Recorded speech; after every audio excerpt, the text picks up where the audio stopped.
Саламатсыздар ма, достар? Менің YouTube арнама қош келдіңіздер. Егер менің YouTube арнам ұнаса, арнама тіркеліп, қолдау білдіруді ұмытпаңыздар. Қазақша каналдың дамуына өз үлестеріңізді қоса кетіңіздер. Бүгін сіздермен Алима Есенқұлованың күтпеген бақыт әңгімесін оқып беремін. Рая апай мен Қаныш ағай жалғыз ұлдары Бексұлтанды қанаттыға қақтырмай, тұмсықтыға шоқтырмай өсірді. Ұлдары дәрігер мамандығын таңдап, сол бойынша университетті тәмамдап, қолына дипломын алды. Отбасын құрып жұмысқа да орналасты. Келіншегі де ауылдың қарапайым қызы еді. Үлкен шаңыраққа түскен соң, келіндік міндетін де ойдағыдай атқарды. Тұңғыштары Ерасыл, содан кейін екінші ұлдары Нұрасыл дүниеге келді. Екі ұлының арасы бірақ жас болған соң егіздей еді. 6 жыл ата-анамен тұрған ұлдары жұмысын қалаға ауыстырды. Жастардың жолын бөгемей, үлкендер ризашылығымен ерлі-зайыптыларды қалаға жіберді. Апта сайын немерелерін алып, келіні мен ұлы ауылға келіп тұрды. Қалаға келген ерлі-зайыптылар ұлдарын жақсы мектепке орналастырып, өздері де жұмыстарын реттеді. Бексұлтан ауруханаға терапевт болып орналасты. Жаңа жұмыс орны өзіне қатты ұнады, жалақысы да жоғары. Келіншегі Жұлдыз сұлулық салонына құрбысы арқылы жұмысқа орналасты. Қаланың өміріне бейімделе бастаған соң, жас отбасы пәтерге де ақша жинай бастады. Армандары өз үйлерін алу. Бексұлтанның ата-анасы жас отбасына үнемі көмектесіп тұрды. Ауылдан мал сойып, етін, немерелеріне құрт майын беріп отырды. Рая апай жасы үлкен болғанымен өте тың, пысық кісі. Күйеуі екеуі зейнетте болса да, құр отырмай мал, құс асырап, бау-бақшаны құлпыртып отыр. Тұңғыш немерелері Ерасыл қалада 3 ай оқып, ауыл мектебіне қайта ауысты.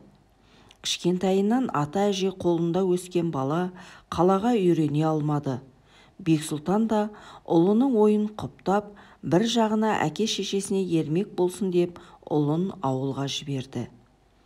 Атасы мен әжесі Ерасылдың келгеніне қатты қуанды.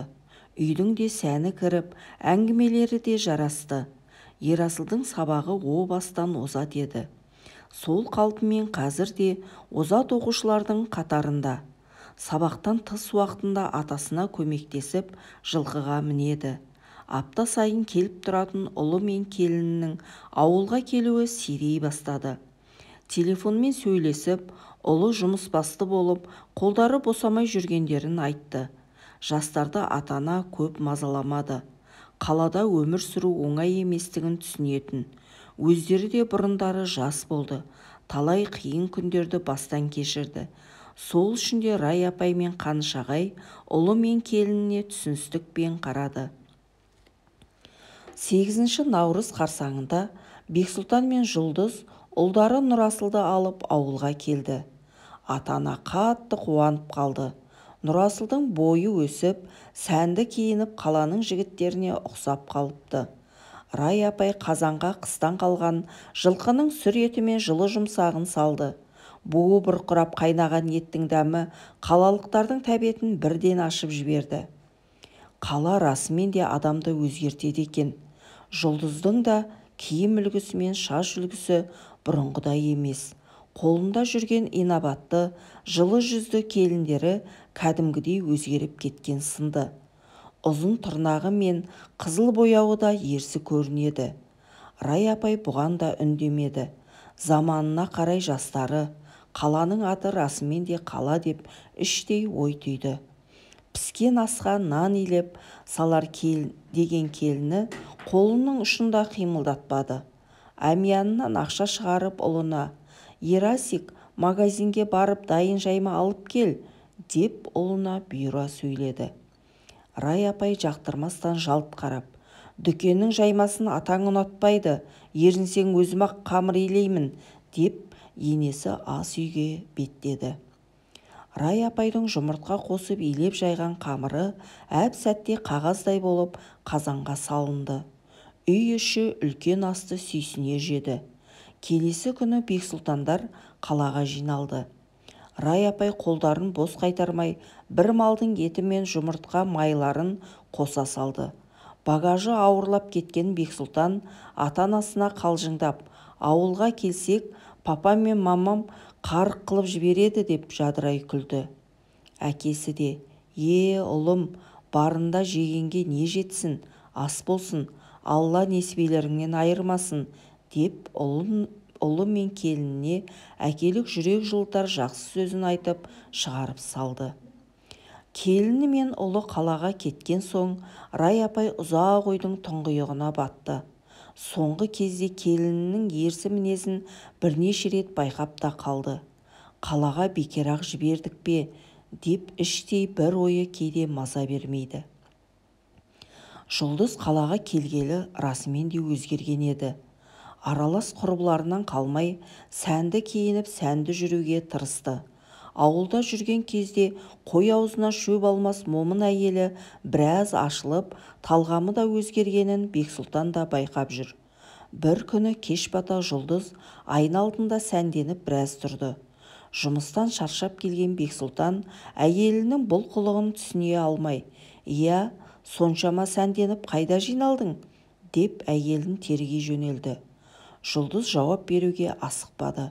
Қобдишадан сырғасын тағып жатып, бүгін Жадыраның туған күні, қыздар болып тойлаймыз деген, саған айтуды ұмытып кетіппін жаным, деп мүләйімсеген Жұлдыз күйеуіне наздана еркелеп, ақыры Бексұлтанды көндірді. Жұлдыз түннің бір уағында үйіне де келіп жетті. Бексұлтан ұйықтап жатыр екен. Таңертең әйелі ерте тұрып, күйеуінің асын дайындап, жұмыс киімдерін де үтіктеп үлгерді. Шәй үстінде туған күн кешінің қалай өткенін күйеуі сұраған соң, Жұлдыз видеоларын көрсетті. Бәрі көңілді, жақсы өткен сыңайлы. Бексұлтанның кезекті демалысы да жақындап келеді. Күйеуінің есіл-дерті у-шу болған қаладан тезірек құтылып, ауылына бару еді. Ұлына да каникул басталды. Күйеуінің бұл ойы Жұлдыздың көңіліне жақпады. Амалсыз ауылға киім-кешектерін даярлай бастады. Бексұлтан керісінше жадырап, көңіл күйі көтеріңкі еді. Жазғы ауыл қайнаған тіршілік. Рай апай таңертеңмен тұрып, самаурынын қойды.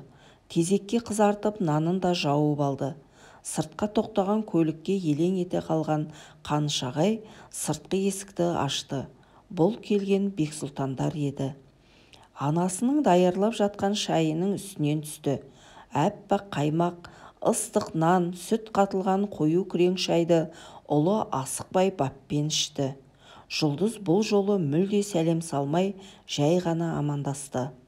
Рай апай тік мінезді кісі болған соң, сәлем салуды ұмытып қалғанбысың, келін?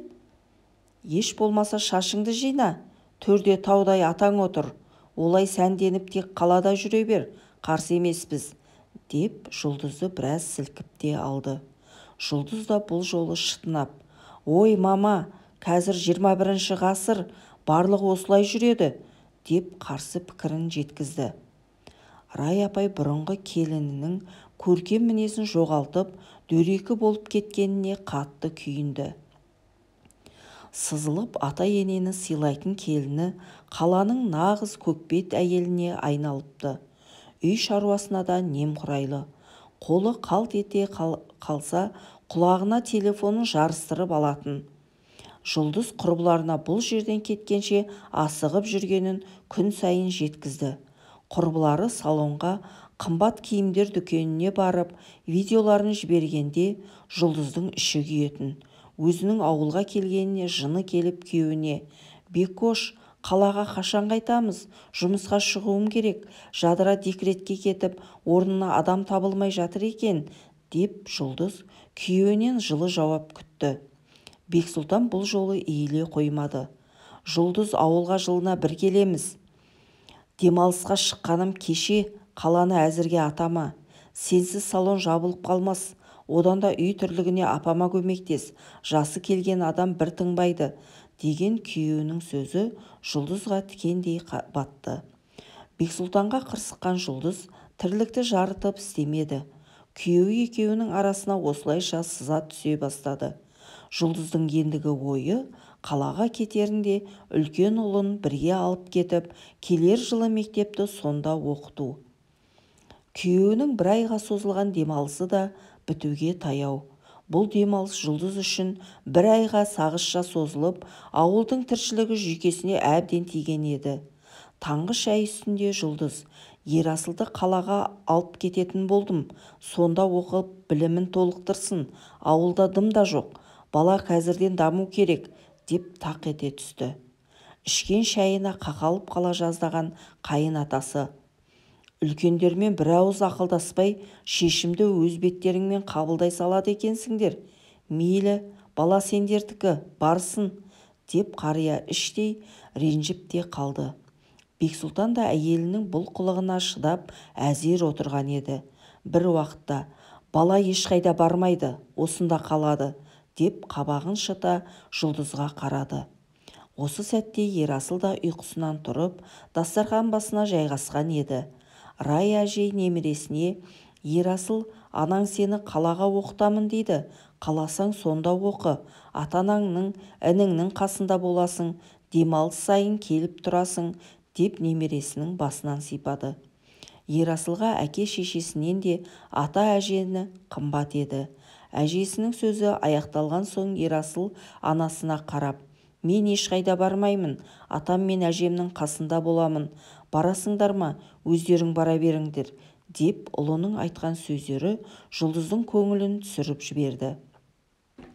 Көзіне жас ала орнынан тұрған Жұлдыз дастархан басындағыларға қарай: мына бала бетімен кетіп бара жатыр, бұған сен кінәлісің Бексұлтан, басында айттым, Ерасыл өзімізбен бірге болсын, деп жұлына басып үйге кірді. Қайнаған самаурын да, ішілген шай да жайына қалды. Дастархан басында болған ұрыстан кейін ешкімнің асқа деген тәбеті болмады.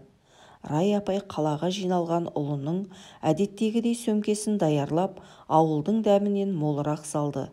Жұлдыз кетерінде ата-енесімен салқын қоштасып машинаға мінді. Ауылдан шыға бере кеңінен тыныс алған Жұлдыз: мына ауылдан расымен де құтылдым ба, деп іштей қуанды. Қалаға келе жұмысқа шыққан Жұлдыздың іші біраз толып қалған еді. Қасындағы құрбыларына ауылда өткен іш пыстырарлық әңгімесін айтып, ата-енесін де жамандап үлгерді. Олар да Жұлдыздың сөзін сөйлеп, өзін ешкімге басындырмауға ақыл кеңестерін айтты. Ішкі сырының барлығын жайып салған Жұлдыз бір жеңілдеп қалғанын сезді. Бұл жолы әйелінің талаптары көбейіп, ақшаның да үнемдемей оңды-солды жарата салатыны Бексұлтанның жүйкесіне тие бастады. Соңғы бір ай ішінде болмайтын нәрсеге ұрысқан ерлі-зайыптылар соңында ажырасуға бел буды. Ол ұрыс Бексұлтанның қайтадан ауылға көшеміз деген әңгімесінен шықты. Бұл жаңалықты естіген Жұлдыз азар да безер болып: мен ешқайда бармаймын, тем более ауылға, барсаң өзің бара бер, мен қалада өмір сүремін, деп әйелі айтқанынан қайтпады. Кезінде өзі де ауылдан шығып, мұндағыға деген көркем мінезбен жүрген әйелінің қалаға келе қатты өзгеріп, адамгершілік қасиеттен жұрдай болғанына Бексұлтан өзін кінәлады. Қалаға келмей ауылда тұра беруім керек еді, деп тағы да өзін жазғырды. Әйелінің мінезі мен ащы сөздеріне шыдай алмаған Бексұлтан ақыры Жұлдызға қол көтерді. Сыныққа сылтау таба алмай жүрген Жұлдыздың ажырасуына бұл үлкен мүмкіндік еді. Бексұлтан жұмысқа кеткен соң ұлы мен өзінің киім-кешектерін жинап, Жұлдыз үйден кетіп тынды. Көп ұзамай ерлі-зайыптылар заңды түрде ажырасты. Бексұлтан жұмыстан шығып, ата-анасының қасына барды. Үлкен ұлы әзірге өздерімен бірге. Кіші ұлы анасының қасында қалды.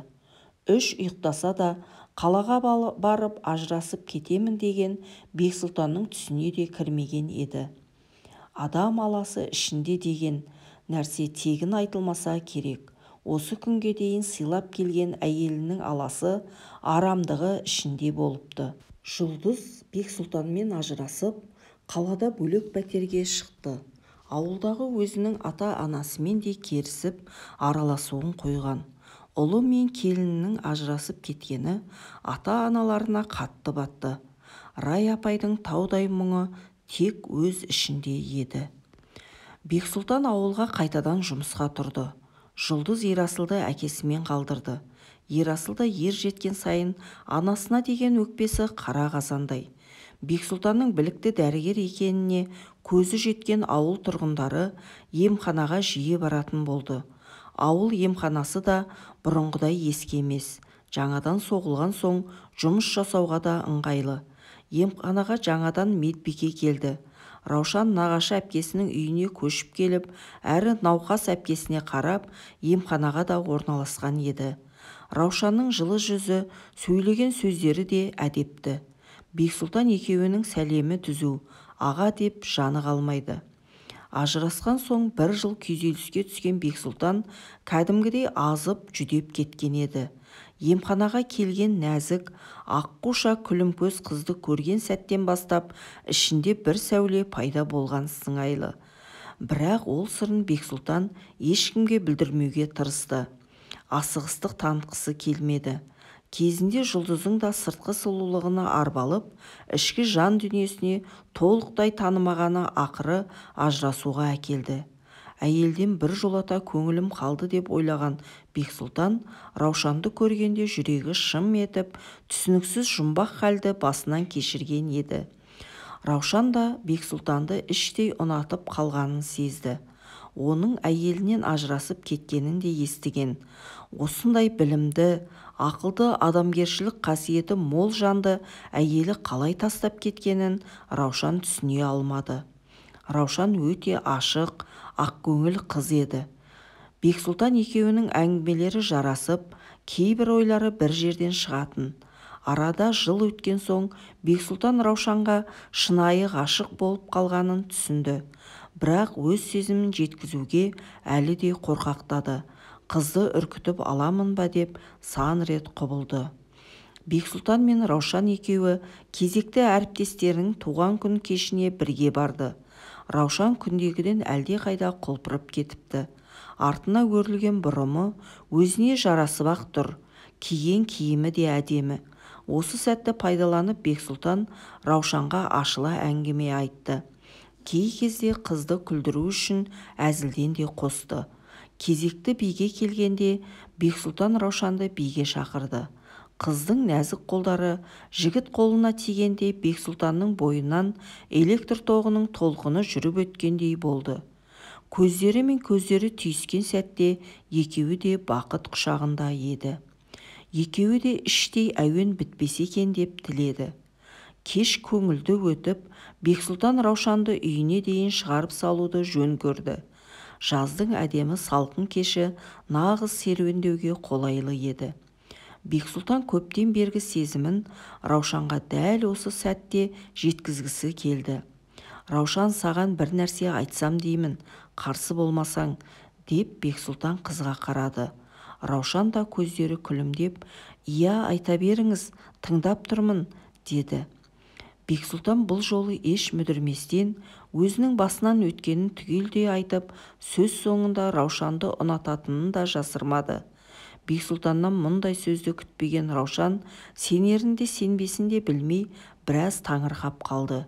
Ұялды ма, қуанды ма төмен қарап, үйге де жеттік, рахмет, менің ойлануым керек, көріскенше деп үйіне кірді. Бексұлтан таңға дейін Раушанның жауабы қандай болар екен деп көз ілмеді. Раушан келесі күні Бексұлтанға жақсы жаңалық айтып жігітті қуантты. Сол сәттен бастап медбике қыз екеуінің жұптары жазылмады. Бексұлтан ата-анасымен ақылдаса, екінші рет үйленуге бел буды. Көп ұзамай Раушан келін атанды. Рая апайға да, Қаныш ағайға да келіндері бірден ұнады. Раушан енесімен құрбыдай сырласып, қайын атасында қатты сыйлады. Басынан үлкендер алдында орамалын тастамады. Бексұлтанның екінші рет үйленгені өзі күтпеген бақыт еді.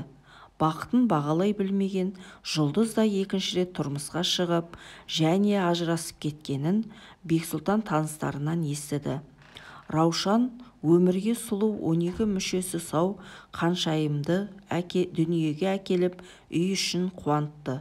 Екінші некеде жолы болған Бексұлтан расымен де бақытты еді.